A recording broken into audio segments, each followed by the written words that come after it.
Hi,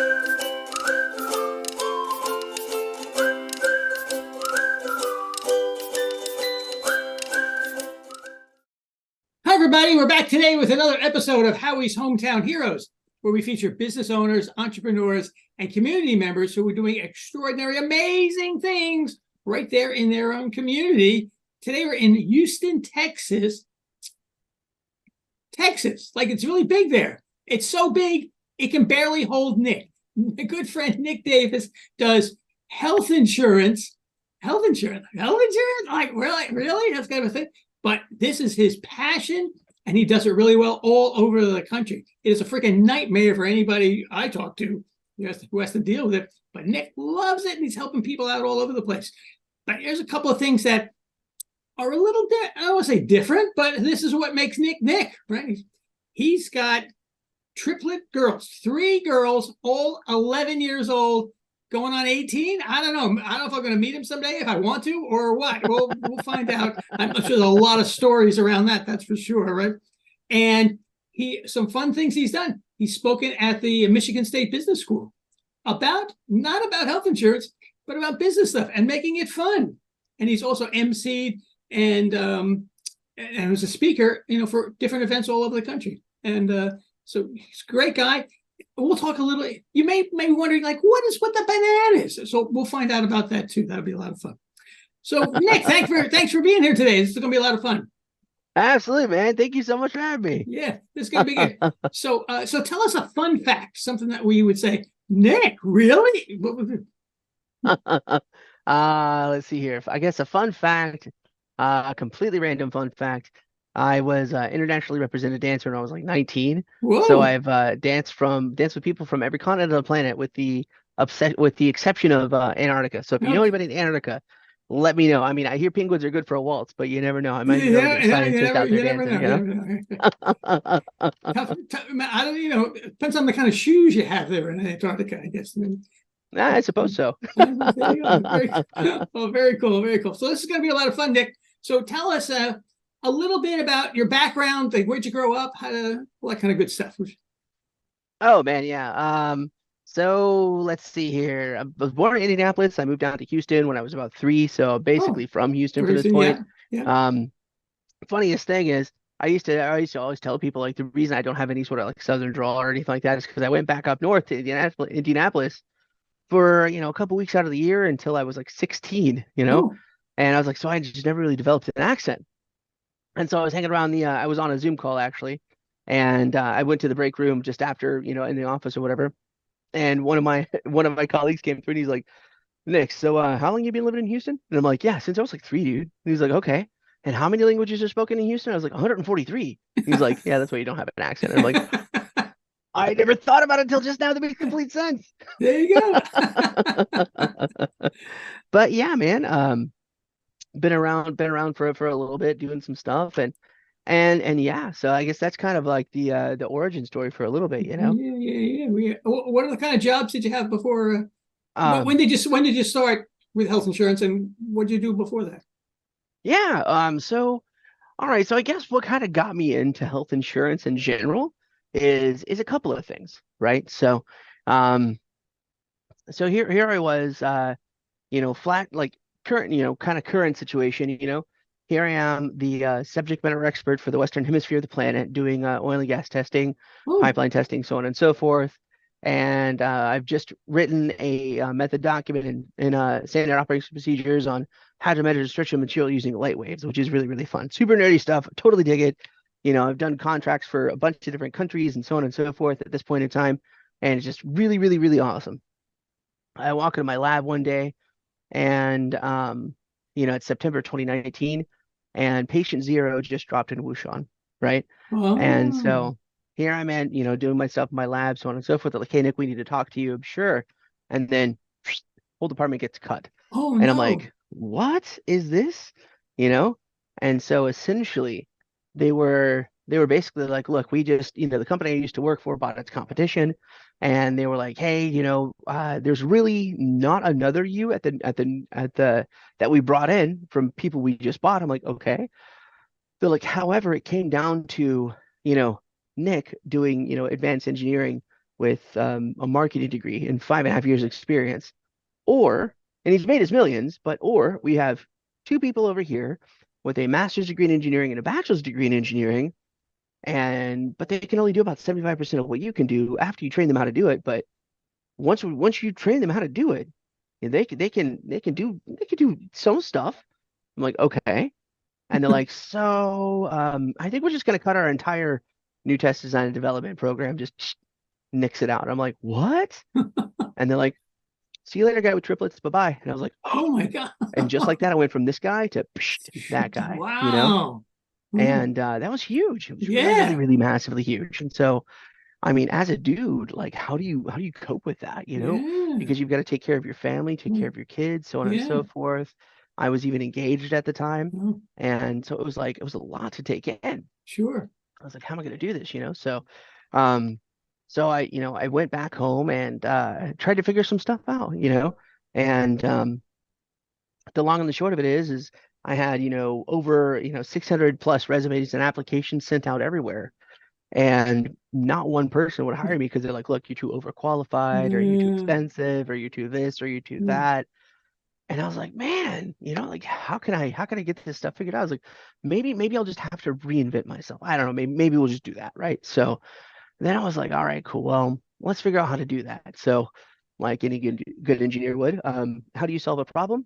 With a darn good spreadsheet. There you go. Very good. So I used my Lean Six Sigma training, made myself an Ishikawa diagram or a fishbone diagram, and made a really, really good Excel sheet, right? To just kind of put everything out there. And the thing was is, what can I do to further my career, right? Like how maybe I'll just have to reinvent myself again. I don't know. Let's find out. And so the title of the sheet was What Makes Nick Happy? Because if I'm going to do something, may as well do something to be happy with it. Yeah. And I'm like, all right, cool. So what I did is I put every career I've ever had on this little fish, and to try to get the object is on the head is like what you actually need, right? And find all their commonalities so you come up with one specific thing, right? Oh, I And didn't so know about then, that. Okay, cool. yeah, Yeah. so then I go through every career I've ever had. So essentially, when I was very, very young, I was actually interestingly enough, I was a women's fashion consultant for high fashion when I was like 19, like 18, I think actually. 18, 19 years old. It was just crazy. Oh my gosh, it was the funniest thing in the universe. But it was so much fun. It was so much fun. I've got stories for days on that, man. Yeah. Yeah. Basically, like ladies would bring me their girlfriends, like, okay, so this is Nick. You're gonna have to listen to everything he says because he looked at you, man, and asked them. And I'm like, okay, cool. And so they bring him over, and this lady's like, yeah. Do you even like know what you're doing? And I'm like, cool. So I look at her really quick, look up, look down. I was like, all right, cool. So you're four petite. You need this particular princess theme. Okay, cool. And I start grabbing stuff off the counter. I was like, we need to grab this. Here you go. And I handed her a whole bag of clothes. It was like fitting room two. And she was like, you're not even gonna ask me anything else? I was like, I don't need to. Fitting room two. She's like, okay. And she comes out. And she's like, oh, I look so. And I'm like, no. And they're like, see, he's good. And like Yeah. that. So that was a long time ago, right? Um, while I was doing that, that wasn't enough. So while I was doing that, I was also practicing and learning biomechanics at the time as well, right? Of And so course. like, propulsion of, human skeletal structures, so on and so forth, and hand making footbeds like a Podorthus does for the most part. I was basically doing Podorthus. I didn't know I was doing Podorthics at the time. So, preventing, skeletal collapse via stuff like that. So I was doing that at the same time I was doing the fashion consulting bit as well. And that was during the winter, and then also cold weather outfitter for some of the most extreme climates in the world. So that was kind of fun too. Yeah. And doing that during the winter, and then during the summer, I would do the biomechanics and run skateboard shops and inline skate shops. I'm brought them from like teeny tiny shops to international recognition. That was a Wow. super, super fun time. And so while I was doing both of those things, that wasn't enough. And so I tacked on more stuff. And that's when I started to become a professional dancer as well for Lindy Hopper swing dancing. And that was a good time. You got invited to the Olympics, and I mean, just all different kinds of things. It was so much fun. And Yeah. then that wasn't enough because I was growing up too fast, right? Because it was like I can make this like a legit, all the way legit profession, and I'm like 19, and I'm like, I don't know, maybe I'm just growing up too fast, right? So I took a break for dancing for a minute and became a professional musician as well. So I've done gigs, tours, shows, albums, record labels, whole What nine did you yards. what'd you play? What, I was a vocalist for most of it, and oh, yeah, then singer went on too. tour as a bass player. But Yeah. I can play power chords on a guitar, play bass guitar, keep a good beat on drums, play just about every woodwind instrument in existence, Yeah. and some brass instruments. Well, most brass instruments. Oh, and I know where middle C is on a piano, which is pretty fun. That So is did that. crazy. That's great. All Yeah, right. did that, and then after, and then went to college. I went to junior college as well. Just took my time there. Got a Cisco certified networking associate's degree, so I could Mm-hmm. network thousands and thousands of computers together. But before I was 20, so that was like kind Yeah. of fun. And then realized that I needed like 5 years experience to do that. So I was like, well, I mean, nobody's gonna hire me when I was like 15, So like, I got to figure out something else to do. Um, so switched my major out to marketing at the time because I figured marketing is pretty easy. I like talking. I could talk to anybody, right? Yeah. There's a lot of math in marketing. Fun Yeah. fact, I did not know that ahead of time, but um, That didn't stop you from doing it, though. no, not at I all, know. I not at all, not at all. know. Yeah, yeah. So went out to Sam Houston State University and founded a fraternity out there as well. So that was really cool. So I'm in history books for that. So that was kind of neat. And then yeah. So then after that, I went to go work for Enterprise Rent a Car and Oh, yeah, chase yeah. the corporate dream. And that was Yep. great and fun. And they had the best training. Oh my They gosh, their do. They management have the training. best training. Yeah. It's fantastic, second to none. Then after that, I met this girl, started talking to her a little bit. We started dating, and I was like, man, she was a ballet teacher, so I wanted to get a little bit more on her schedule. At the same time, a bicycle shop reached out and they're like, hey, Nick, when you left this particular organization, they were the number one sales in the United States, da, da, da, da, da, da, da, da, but when you left, they went to zero. I'm like, really? They're like, yeah. So like, can you come back, but just run the bicycle shop? And I was like, I don't know. And he's like, well, what if we pay you the same amount of money that you're making now, but you can wear shorts and a t-shirt and play with bicycles all day? And I'm like, why would Why I yes, why would I wouldn't want not to do do that? That's great. that? Yeah, let's go. Right. So I did. And that was fun. So ran a bicycle shop for a while and also honed my skills as well for bicycle fitting, right? So the other thing I was doing in addition to biomechanics back when I was doing that is continuing to learn about bicycle fitting. So I've officially been a master fitter as well Yeah, for about 15 or 16 yeah, years, that's a which real is kind art of to fun. be able to do that right. Yeah, yeah, for sure. Yeah, thank you. I know Thank some you. people that Yeah. do that. Yeah. Yeah, it's really fun. So basically I mashed in excuse me, I mashed in like all of the engineering for bicycles, most simple complex machine on the planet, Yeah. put all that together, then mashed in biomechanics, and that's how you got a master fitter. Yeah. And so I was a master fitter doing all these other things too, which is really, really, really fun. And then here I am just riding about 260 plus miles a week on my bicycle in the loop in Houston, Good. having a good time. One of my friends, he had just worked for NASA and just left NASA to go work for this testing company. And he was like, "Hey Nick, I've got this really cool gig working at this testing deal, and I can hire somebody to come work on my lab with me." And I'm like, "Really?" And he's like, "Yeah. Would you like to get paid to break things for a living?" And I'm like, "Who wouldn't want to? We'll do Who that. Yeah, wouldn't want? like That's amazing. really. Yes." Yeah. He's like, "Yeah." He's like, He's like, "You already do engineering here. You're just using different words than what I'm using. So like, and you've already got a good knowledge of applied physics, so I don't have to teach you that. So like, I think you'd work." And I'm like, "Sure, why not, man?" Let's give that a shot. So Yeah. yeah, I mean, wow, why not? You know what I mean? And so here I am. I go into the engineering facility or whatever, and they're like, this guy with a marketing degree, like, who is this Yahoo? You know what I mean? Because that what I realized, like, I didn't know then, but I know now. Like, some engineers will even make fun of people with marketing degrees. Oh, you can't do engineering? Yeah, go do marketing. Righty. There we go. All right, and yep, no lag. Oh, fantastic. Okay, let's go, Yeah. bro. Okay. So All right. pick up where you left off. Yep. All right. So essentially, I walk into this engineering building, and they're like, hey, what's this marketing guy doing in here? And they're like, oh no, trust me, trust me. So the NASA guy's like, look, he just talk to this guy. I'm like, all right, cool. So I talk to the guy, and the guy's like, so, what are your qualifications? And the Yeah. NASA guy's like, he's my guy. He's like, all right, cool, cool.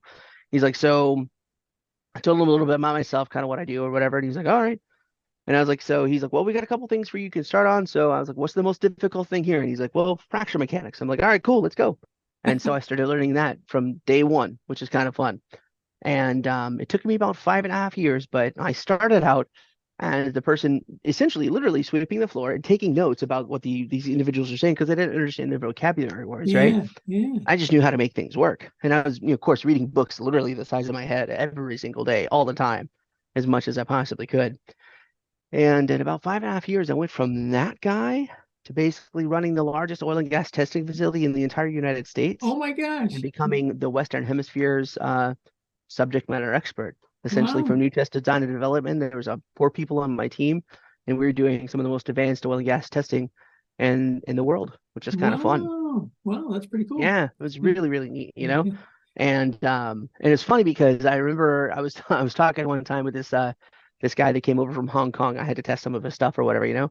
And it's and out here I get to wear a lab coat, so lab coats are cool. You just can't argue with a lab coat, you know what I That's mean? right. That's right. Anyway, That's right. right? So I'm wearing the lab coat, doing the thing.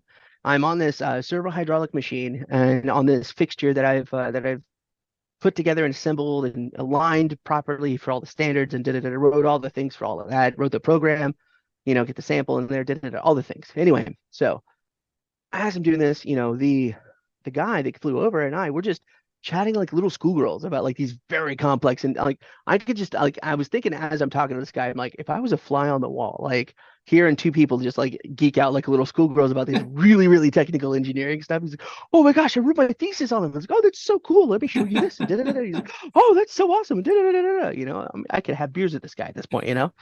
And so he's like, oh my gosh, you're brilliant. Where'd you go to school for engineering at? And I'm like, I went to Sam Houston State University. I have a marketing degree. And he was like, and his head about exploded, which is Yeah. hilarious, right? He's like, you know what though? I mean, what I've discovered in my travels is like, well, hey, hold on. Well, what about you? Like, what do you have? What kind of degree do you have? He's like, dude, I've got 4 PhDs. Oh I my was like, oh gosh. my God, 4? Like, oh my gosh. I was like, lifetime student much? And he's like, ah. And apparently this is a big, huge guy. Like most people wouldn't talk to this guy this way, but people are people. Everybody has a heart Yeah. and a mind, and I'm Yeah. talking to hearts and minds. That's all I do. That's And so it's incredibly fun. Had a good time doing that. And he was like, you know what? I mean, it doesn't really matter like where you come from, whatever, because if you know it, you know it. It doesn't really matter. And I'm yeah. like, 100%, man, 100%. So, um, anyway, so put down all of that stuff on my Ishikawa diagram. And I was like, cool. What do all of those things have in common? What do all of them have in common with each other, right? The one thing all of them had in common that goes in the fish's mouth is I like to help people, but I can't be like, I won't help people because like everybody wants to help people. You know what I Yeah. mean? So I was like, I have to have a specialty. So that's on one hand. On the other hand is great. Now I don't have a job and I've been offered Cobra. Cobra is in like a good engineer, I read all the stuff. Yeah. Yeah. It's 102% markup from what you currently were paying, right? Yeah. Your part plus their part plus minimum 2% stitching fee. So I was like, yeah, no, that's expensive. That was like I think they wanted like 1,500 bucks for me and the girls. So I was like, just no, I can't do that. There's no way. And so I was like, crap. Well, I've got that over here, and then obviously what I need to do with my life over here. So let's worry about the health insurance bit real quick. So I did a bunch of research, right? So I didn't know what an HMO plan was at the time. So I asked the other engineers I was working in the lab. And if you've ever talked to an engineer, like a lot of them hate admitting what they don't know, which is hilarious. So they're like, oh, you don't know what an HMO is? And so anyway, I got one just for fun 1 year when I was doing engineering, right? And the funniest thing is like, so I had that and like nothing was in network. Like it was so expensive. Nobody Yeah. took my coverage because it was Yeah. so basically I paid for an entire year for something I never Never even even got to used. Oh, use, wow. even though I needed to use it. I couldn't use it. So it was useless. I was like, this is ridiculous. So I knew from that moment in time I didn't want to get an HMO plan, right? And so then I figured out EPO plans, just smaller Yeah. versions of HMO plans. And so I was like, well, I definitely don't want to do that. No. And so then I started looking for PPO because I knew that took care of me and the girls Yep. when I was doing engineering. And so I was like, well, I mean, it should take care of me now. So I looked on the Texas marketplace. PPO doesn't exist on the Texas marketplace. It's not Yes. even a thing, right? And I was like, dude, what is that? Like, why? You know what I mean? And so, once again, like good engineer, I did all my research, right? I researched everything, went to look literally the last O of Google looking for reputable information that was not an opinion, and I couldn't come across anything at the Nothing. time. Wow. Yeah, and I was like, man, like how do people figure this stuff out? So if I don't know how to do something, I'm just gonna figure out how to do it and do it. So I did, right? I was like, cool, did all my testings, my certifications, my licensing, got fingerprinted by the FBI, regulated by the Federal Trade Commission, and essentially made it to the top of the hypothetical pyramid. And then when I got up there, I looked down. I'm like, oh, well, that's what I needed. Well, why did you just say so in the first place? It would be so much easier if you just did Yeah, that, you know? Yeah. And so I was like, okay, cool. Well, now I got that solved. Sweet. So that's on this hand. And then on this hand, I was like, cool. Now what am I gonna do for a job? And so I just like looking back and forth, and I'm like, like, wait a minute. Bing! Like a light yeah. bulb went off, and I'm like, wait a tick. I just did all this insurance stuff, whatever, kind of figure that out. And maybe I can, I guess if I have this many questions, I'm sure somebody else has this many questions, right? So I was like, sweet, I guess let's look into the insurance stuff, right? They're like, cool, you want to be a broker? I'm like, I don't know. Yeah, what's a broker? And they're like, oh, well, what a broker is. You could contract with 45 different people, find the best contract for your client. I was like, bro, that sounds so zingy. I was like, I'm just gonna be really honest with you. And they're like, well, I mean, okay. And so I was like, well, let me take all the information you just sent me. I'm gonna reverse engineer it in my head so I can understand it, write it down, and come back to you, right? They're like, okay, cool. So I did. When I came back, I was like, cool. So these 45, 50 different companies that he's taking contract with, they're like, yeah. And I'm like, okay, cool. And I was like, so um essentially they're all the same thing. And they're like, yeah, but they're structured differently. And I'm like, okay, but they're still Oh, the same thing, but just they're so simple. structured differently. And I'm like, okay, I was like, you're not gonna fool me. I was like, it just doesn't work that way, right? And so I was like, so if doing something twice is the definition of insanity, Yep. what say you of 45 or 50 different ways? And they were like, crickets, And I'm like, okay, cool. I think I'll pass on being a broker. So then I was offered to become an advisor, and I'm like, what the snot's an advisor, right? And they're like, well, advisors are different, right? You do need more schooling, more teaching, more testing on top of what you already have. And I'm like, I'm engineer, inundate with I can do information. it. I'm like used I to can do that. it. Go for it. They're like, okay, cool. So I did. And what the difference is, an advisor is, I'm one of the few people in the entire United States that can write a full health, dental, vision, and benefits PPO plan, like you'd find at a huge, massive organization, except I can write it for just one person or Oh, two people or a teeny tiny business. And I was like, well, snot, I think there might be something to this. I started Reclaim Your Premium, and the rest is history. yeah. So, so really, so let me try to rephrase that. So you customize, basically somebody comes to you, I got a family, I got these kids, I got this whatever, I need insurance, do it. And you customize all the pieces put together. Here you go. Mm-hmm. Yeah. Absolutely. It's a doing needs situation analysis is what I call it. So because really the thing is like the whole purpose. Okay, so what Reclaim Your Premium means, right? People pay month by month by month by month for just things that they don't even really Oh, technically really know what they do. They're sure. like, it checks off a box and I'm fine. I mean, I'm paying for, Peacock or Cinemax or whatever. So I could insurance just add it to the total, right? Yeah, So there's a lot of things going on with that in America in general, right? So I was like, well, not everybody fits into the same box, right? sure. And so not one big box solution is going to work for every individual. So how do you figure that out, right? Like what's that, right? So what I do with all my clients is I take them through a specific process. Like what's most important to you? What do you do for a living? Yeah. Like what's your, medical history, so on and so forth. Go into all the things. And based on that, with listening, of course, is very, very important, That's for sure. and custom make them something specific to fit their needs individually. And they're like, you can do that? I'm like, advisor. That's what we do. There And they're like, you cool, right? So to give you an example, I was working with a guy at a car dealership. Great dude, right? Great dude. And looking at a car, so on and so forth. This guy sends me a text a couple days afterwards, and he was like, "Hey man, so I thought he was following up on the sale, so I was fine with that, right?" He was like, "Hey, I remember you talking about insurance stuff. Like, can you help me?" And I was like, "I don't know, I can help everybody. What's up, man? I'm always down. Anything you need." And so he's like, okay, man. So basically, like, my company is insurance, great. It's I pay like $100 a month. I'm like, okay, cool, awesome. He's like, yeah, but when I add my wife and my kid on there, it goes to like $800 a month. Is that normal? And I'm Oh, like, that's not normal. And he's yeah. like, how do I fix that? And I'm like, ta-da! Yeah. And Advisor, so, advisor. yeah, exactly, right, yeah, yeah, Yeah. yeah. So, I was able to put him and his wife on a different plan that actually so happens to be a much larger network than the one he's currently on, Oh, right? So I was able to take care of his wife and his child, put them on a big, big network, so they're not whining for anything, right? yeah. There's some ancillary stuff on their plans that actually works and wraps around and takes care of him and no charge, no extra charge, which is cool. So now his plan is also reinforced as well. And in total, he's saving about, I think, 350 a month or so, give or take, Whoa. over what he was currently paying. And he's like, how is this possible? And I was like, advisor. And he was like, awesome. Okay, I Wow. will tell everybody. I'm like, yeah, go. So that's kind of how I roll, man. Wow, that is awesome. I remember we talking about having this conversation before, sort of, but now you've really explained it in a way that makes, not that it didn't make sense before, but now it's that, oh, I kind of get it. Yeah. But Yeah. you need to, you can't be just anybody to do this. I mean, you really almost be an engineer because you're inventing something new every time, almost. Hmm. Yeah, Absolutely. Every creation is unique. Yeah. yeah. So wow, that is awesome. And how long you been doing that? In About this four. incarnation anyway, Yeah. know. Right. Yeah. So in this incarnation, I've been around about 4 years. I'm Oh, highly convinced we're aging dog years, though, honestly. yeah. That's great. That's great. So so now where do you see this going? I mean, you're just you. I mean, how many people can you help at one time, right? So do you have people Yeah. working for you, or you're training, building a team? Like what's going on there? Right now it's just me. I mean, I do have, well, actually, I tell you what, no, never mind. I do have a team. I have a couple individuals that I work with and strategically partner with to Okay. help me out in different areas of the United States or in different Mhm. things and so on and so forth. And so Okay. that's really, really cool. That's something that's, that's been evolved from just a me situation to now a me plus Yeah. more people kind of situation. But Yeah. just about everybody ends up talking with me straight out, right? Because Okay. it's sometimes you talk to these organizations and you bring the owner on, it's oh, Yeah.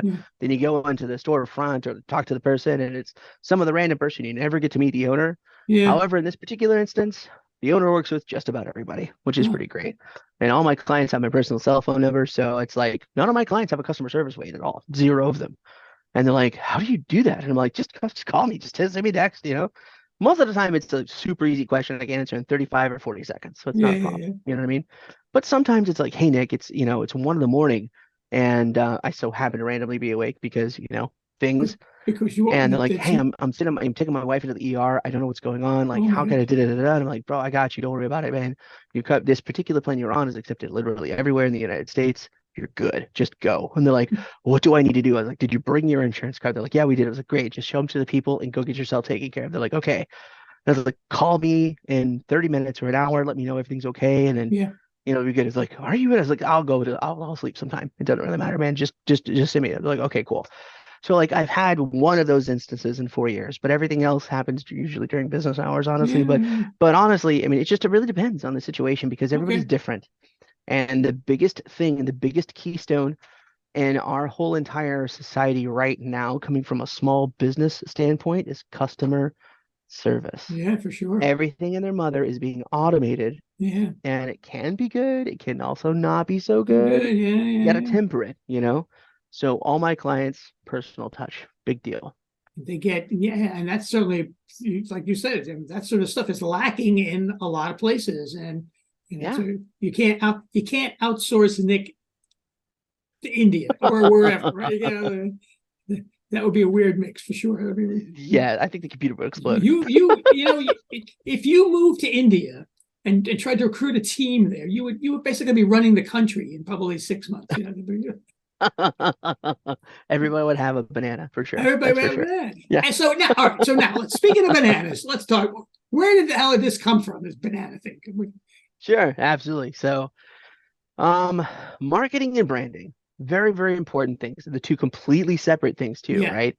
So, marketing, of course, everything's reclaim your premium. Whoop, whoop, whoop. That's me, right? So that actually was my very, very, very first background on Zoom, Uh right? huh. And so here I am, on my regular Zoom calls. Basically, Zoom came around. I started my business when the world closed. Like the world was shut down. I was like, cool, Yeah. Nick, go. All right. And so I remember somebody in like I think April of 2020 or May of 2020 saying, like, hey Nick, if you can get your business going in this economy, you can get your business going no matter what. So just Yeah. keep going. And I'm like, okay, we'll do, bro. And that was kind of really, really good advice. But so when Zoom came around, networking, had that on my background, so on and so forth. And just because I figured it out, I was like, hey, everybody has these cool virtual backgrounds. I want one too. So I made one, right? Drew it on my computer by hand. And so I'm like, all right, great. And now as I'm going through, I'm like, wait, hold on. So society has taught me that, in order to be perceived as a professional, you have to look away, like dress a certain way, kind of situation, act a certain way, things have to look a certain way, and then you're professional, right? So I was like, huh, okay. So I kept changing my Zoom background and putting stuff up with more words, or it looks more like a business card, or it was blue, or it was whatever have you. And every single time I did that, people were like, Nick, they're like, yeah, they're like, what happened to I mean, where's that background? Where'd it go? They're like, oh, well, I thought I put this one. It was more professional. They're like, no, no, no. It doesn't match your personality. Put the other one back up. And I'm like, Yeah. seriously? They're like, yeah, very seriously. I'm like, all right, Yeah. cool. And then people started calling me Mr. Reclaim Your Premium. And I'm like, wait a minute. That makes something. Yes. Okay, cool. At that moment in time, I was like, cool. I rebranded everything and called myself Reclaim Your Premium at that particular moment in time, right? Which is a big deal. And so by listening is a very, very important thing, right? Sure. So using that same exact principle, I show up to one of my networking meetings. I host meetings all over the world every day almost, right?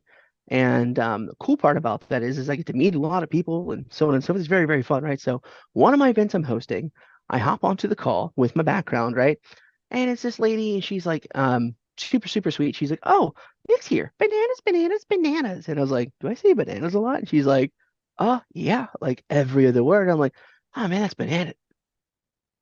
I guess I do, don't I? Oh, I never read these idiosyncrasies. You don't realize them until You somebody don't points them out, realize. right? Yeah. Yeah. Yeah. So I was like, huh, weird, interesting.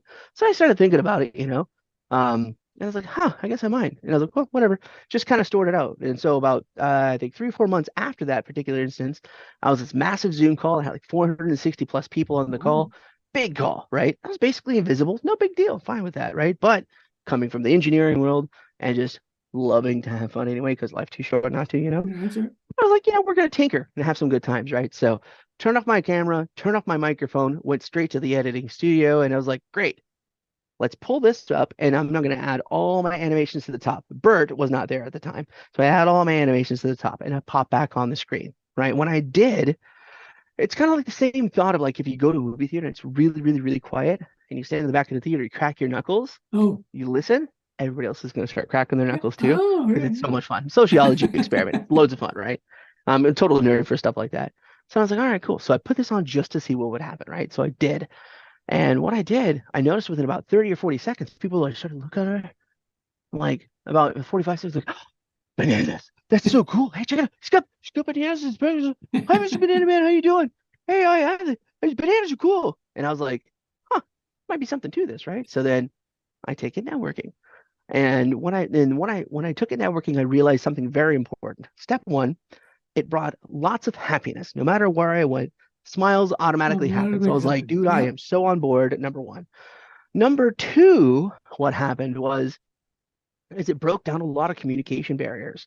And so like, I don't know. Well, you know what? He's got bananas. He can't be terrible, right? So yeah, That's let's right. go, right? Three, opened the door for completely terrible jokes, which I am so down for, right? And then four, it was coincidentally incredibly memorable. I'm Yeah. like, awesome. Well, let's go, right? And so I was like, cool. I used it for networking. I was like, this is gonna be fun. This is super fun. And then I thought about it and I was really, really comfortable with it. I was like, you know what? I'm gonna show this to my clients, right? Big move, the people who pay your bill, right? So I was like, if you look like a fool to these people, they're not gonna pay your bills anymore. So then I showed up on a call, my first call with my Reclaim Your Premium background, banana background, and they were like, bananas. And I'm like, yeah. And they're like, huh, hmm, I get it. You're quirky. And I'm like, yes. They're like, insurance is bananas. And I was like, Ah. but choosing the right plan doesn't have to be. And they're like, and we had this amazing moment. We just came up with we That, came up with my company slogan, just like off that. just It's all like that. organic. That's what, Yeah. yep. And Yep. so I was like, well, hot dog, that's really, really cool, right? So I was like, man, this is amazing. I dig it. This is really, really fun. So I decided to keep the banana background. And then just for fun, it's whatever.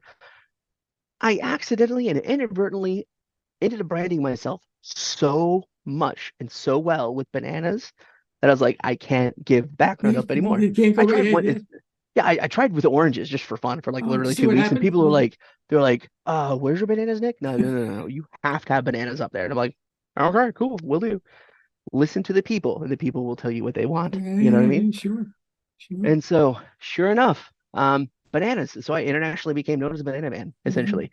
I'm the only insurance person in the entire world that brands himself with bananas, which is Bananas lots of fun. that we know So of. much Yeah, so sure. that I've actually developed an international Dude, it blows my mind every time I think about it. It's so much fun. So I do insurance, but I have an international fan base, legit. One of my fans and networking colleagues actually sent me this banana right over here. Yeah, This the is Bert guy. the Yeah. banana.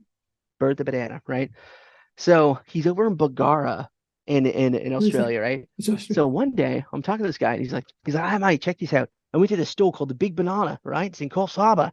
And I'm like, fantastic. And he's like, I thought about you immediately. And I was like, man, I gotta get something for Nick. So sure enough, he's like, so he sent me Bert and my very first stubby holder, aka Koozie in Australian. And so I got mail from Australia for the first time in my life. And I was like, this is so cool. Like, what is this about, I was like, I'm gonna put this in a video. He's like, no, I might. No way you're gonna put it in a video. And I'm like, oh, what's happening? So two googly eyes and a smiley face later, Bert the banana from Bundaberg, Queensland, Australia is born. And now Bert has an international following too. Wow, that is crazy. It's crazy. And all it is kind of being real, and being authentic and real and quirky and fun, and that humor opens listening so people can listen and really have a good time. Nobody wants a stuffy Absolutely. insurance guy. Yeah. Exactly, right? Yeah. They'd rather somebody a little bit more appealing. Yeah. You, I I like the way you laugh at your own jokes too, and that's really the fun part. Oh, geez, that's awesome, man. So yeah, that's Right, me in a nutshell. Or but Zoombox. Either way you want to say it, where's Banana Man? Where's all this stuff going in the future? Yeah. So my girls asked me that. Interestingly enough, they're like, Dad. And I'm like, yeah. They're like, why do you work so much? And I'm like, for you, baby girl, that's why I work. And they're like, I understand. And I'm like, so here's the deal. So I work and I do this particular job so that way I can help you. So that way I can go to your school function. So that way I can go watch your ballet recitals for the Yeah. Nutcracker, which you're doing in December. Very proud of them. I'm like, so I can do all these things. That's why I do this stuff, baby girl. And I'm also making this a legacy for you girls. So that way you all will always, always, always have a safe spot to go to, right? So say, for example, you're in high school, you need to learn, make extra money, or you're in college, you need to find a profession, or you need to whatever. You can always, always, always come work with me no matter what. And there's no quality. You just got to do your stuff and you're fine. And they're Yeah. like, really? And I'm like, yeah, I'm doing this for you girls. And they're like, huh, cool. So Yeah. in the next 5 years, I don't might have some people underneath me. Who knows? In the next 15 years, I might have 3 girls. Yeah. I don't know. You know what I Yeah. mean? You can get banana models. You can do all kinds of stuff. Basically, yeah. Well, Nick, this has been awesome. I really appreciate you kind of being on the show. This is great. I mean, Yeah, I thank you always so love much for having talking to me. you because it really makes my day when we can talk about the crazy stuff and dismiss the stupid myth of insurance is hard and a pain in the neck and everybody hates it, stuff. But turn it around and everybody loves you and the insurance that they get. I mean, that's ultimately what they're looking for in the first place. There you go. Absolutely. Absolutely. Very good. So everybody out there, so if you know anybody as wacky as Nick, whatever their profession is, contact me. We'll get them on the show too. So, and just Absolutely. remember, whether it's your business, your community organization, yourself, your family, triplets or more kids, whatever number of kids you have, remember it's money that make those gears keep turning. Make sure your money's working the most optimal way it can. Thanks for being here, Nick. This has been awesome. Absolutely. And if I may tell the viewers just one thing, Oh yeah. if you want to find me, the easiest way to find me is Google 3 words. Reclaim your Your premium. premium. And Those 3 words on the yeah. whole first page of Google, you can find me anywhere in the world that way. Oh, very cool. Very cool. So you'll be and we'll put some links in the comments below about how it all works too. So that'd be Absolutely. Cool. Thank you so much. Okay. Thanks, Nick. Awesome. Bye-bye.